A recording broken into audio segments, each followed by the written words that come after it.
What is up, everyone? Jay here with another From Here's video, and today we're going to take a look at the first main series banner for the new year, and it is for Genealogy of the Holy War, as a lot of people expected, or at least me and a couple friends did. So they're finally getting their chance. I don't even remember the last FE4 banner, but the first unit is going to be Edain. Beautiful art.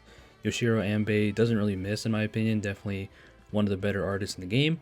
And she has Magic Shield, which is an amazing healing assist, because healers have been getting a lot of cool new tools lately. So Staff of Yingvi, I don't know if I'm saying that right. You know, Yugdrall has a lot of hard to pronounce names, so I apologize for saying that wrong. But this gives her -1 cooldown, Dazzling Staff, so foe can counterattack. Unit can move to a space adjacent to any ally within 5 spaces. That's incredible. Warping utility. If rally or movement assist is used by unit, grants empathy, Canto 1, and the falling status to unit and target ally for 1 turn. If unit initiates combat, unit makes a guaranteed follow-up attack. So this is amazing because empathy just came out on Rune, and that kind of makes him really good for support. And I feel like empathy, while it's not like the most insane thing, it does give you a lot more stats, if I remember correctly. And Canto 1 is always nice. And then a guaranteed follow-up, which when you initiate, which isn't the biggest deal, but it can help because it looks like she's going to be slow. If unit is within 3 spaces of an ally, grants bonus to her attack and res equal to 6, plus 20% of units res. So you can kind of see how they're making the stats even more, you know, power creep, I suppose, because the past year in 2024, it was usually whatever stat, it was 5+%, but now it's 6. So I think I noticed that starting with Emblem Lin. So same with Edain here, 6 plus 20% of units of res at starting combat, deals true damage, 20% of your res, excluding AoEs. And also, if the calculates damage from staff like other weapons effective is not active, damage from staff is calculated after combat. Wait, hold on. So if you don't have Wrathful Staff, damage from staff is calculated after combat damage is added and grants special cooldown count -1 to unit before units first attack. So this is a healer that has special jumping, which is kind of unheard of, so that's amazing. And so basically you don't have to run Wrathful Staff because you get after combat damage, I suppose. That's interesting. That's a condition that we haven't seen before, so I'm not exactly sure how that works, but I guess you're not supposed to run Wrathful Staff on her. And we also have that as a seal, so that's really interesting. Magic Shield, this is amazing, gives you healing, of course, neutralizing penalties. And what did this do again? I think Emran had this, right? Young Emran did. I just know it's pretty good. Neutralize penalty. Did Young Emran have this? I don't even remember. Using this skill, and yeah, so you give the target ally attack rest +6, neutralizes penalty on unit during combat, and if used on turn 2 onward, grants another. Oh yeah, you grant another action. I knew I was missing something there. So that's amazing for a healer. Glitter of Light, we've seen that before, and now we have a new stat, A skill, Sway attack res. That's a very interesting description there. Sway. If unit initiates combat within 3 spaces of an ally, grants a bonus to your attack and res during combat 8, plus the number of allies within 3 spaces of unit times 2, maximum 12. So that's a lot of stats. And also has Wrathful Staff. So never mind, I'm mistaken. So I'm just trying to understand the weapon damage from other stuff. I don't know. But basically this gives you Wrathful Staff built in with attack and res. So this is a healer only skill, I'm sure. Speed res Discord, which you saw, and it's going to make use of her high res, obviously with her kit, and then infantry bolts 4 for more support. So really interesting healer with a really unique weapon with some effects we haven't seen before. She has warping. She gives support with empathy. So pretty good healer. I like how they made her, you know, because healers nowadays, you really have to juice them up to be useful, because I mean, with just all the power creep and stuff, healers, you know, they really need stuff. And we just had what was it, Ice Shield or whatever that Hortensia had. Next up on the banner is an archer, and his name is Midir, the Archer of Yingvi. Again, I apologize if I'm saying that wrong, but here he is. And this is another green-haired character. I just feel like Yugdrall has a lot of green-haired characters. I don't know, but he's a blue bow cavalier, which is pretty rare. We don't have too many of those. And as you can see, he can knock out this Lance Knight Rampart bow. So he's not a demote, he is a premium bow unit, and he has a -1 cooldown on his weapon, flying foe effectiveness, of course. At start of turn, he inflicts speed defense -7, exposure, and deep wounds on the closest foes within 2 spaces of those foes to their next actions. That is amazing because Fatal Smoke is very useful against Breath of Life. Exposure to increase his damage is very good. and this can be very nice on like 8th raid's defense, for example.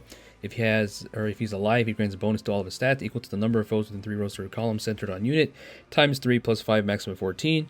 He neutralizes his own penalties, deals. Okay, so he has the plus X damage. X equals the number of foes within 3 spaces of target, including target times 8 maximum 32.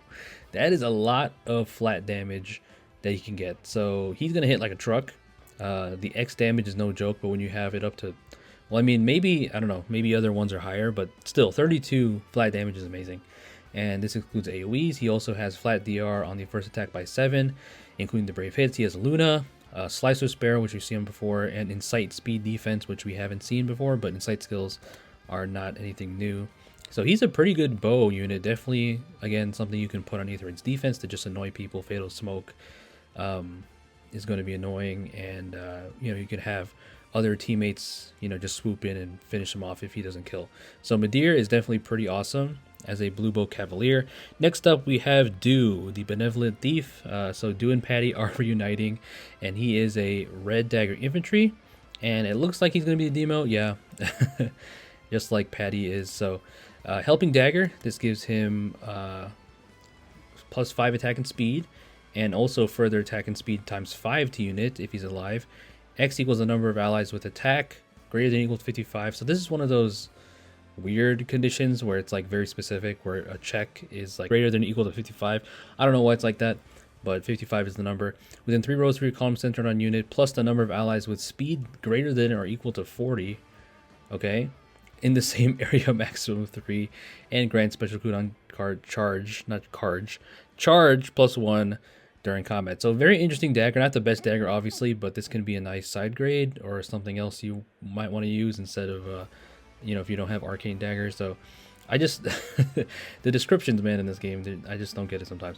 Soul, speed, defense, finish, and attack speed gap. So pretty decent. The gap skills you never see, but I can see them getting a tier 4 version sometime down the line.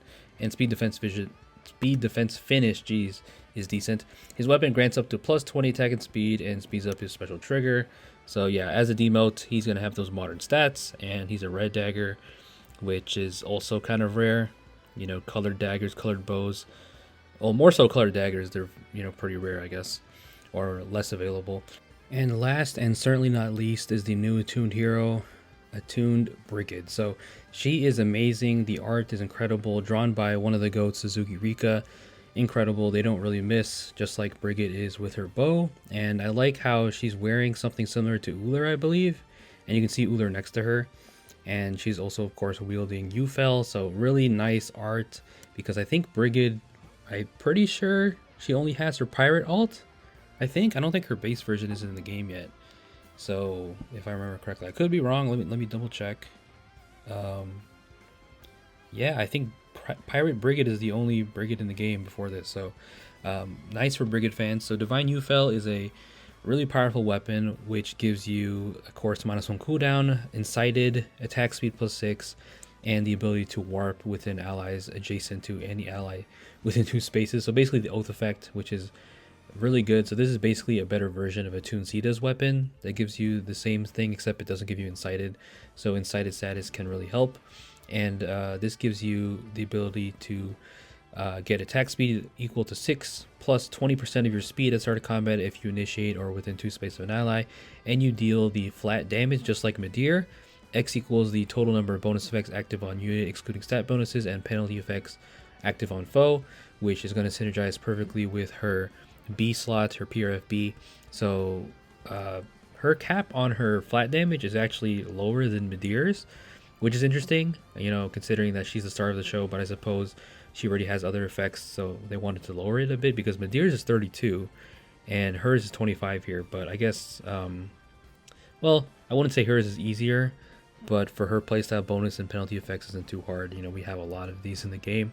So yeah, maximum 25, times 5, maximum 25, excluding AoEs, and also grants special cooldown count -2 to unit before unit's first follow-up attack, and also disables skills of all foes, excluding foe, in combat during combat. So basically, this is the feud effect, and this is one of the more confusing the skill descriptions, especially when the feud skill first came out. So basically, it makes it to where she can 1v1 you, like straight up. There's no support, so if you have a tank and they're getting supported by like, you know, distant guard or drive attack or something like that, she pretty much ignores those because she's just 1v1ing you. So she's a perfect duelist, and this is really good for her playstyle where she can really just kill things that you might expect to survive because she ignores all the other skills around them except for the actual unit that she's facing. So very strong. Draconic auras are special. Perfect attack speed, which is basically attack speed ideal 5. So I like how it went from ideal to perfect. So this is a really good skill. It gives you no follow-up along with attack speed plus 7. And, well, the no follow-up is speed-based, but shouldn't be too hard for offensive units.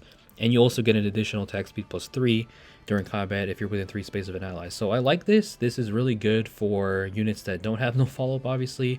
And, you know, they've been giving less units no follow-up in their kits, which makes sense because of how easy it is to outsource no follow-up. So now you actually have a slot that gives you no follow-up, which is crazy. This is a first.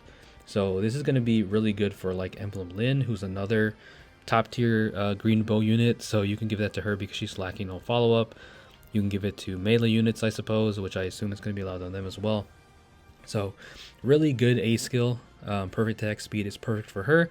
And then I Remember is her PRFB. So this gives you the panic and sabotage on closest foes and foes within 2 spaces of those foes through their next actions, along with speed defense -7 debuff. And this is at the start of player phase or enemy phase. So this is not something I like because personally, because panic and sabotage, we've been getting so many of those effects lately with Lorather and Nidhogger's New Year's version.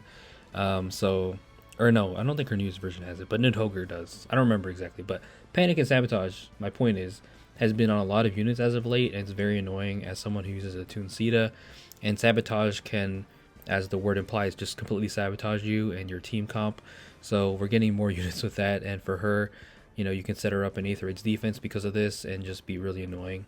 And she also, if she initiates combat within 2 space of an ally, grants or inflicts speed defense -5 on the foe, and you deal true damage equal to 20% of your speed during combat, and you exclude AoEs, of course.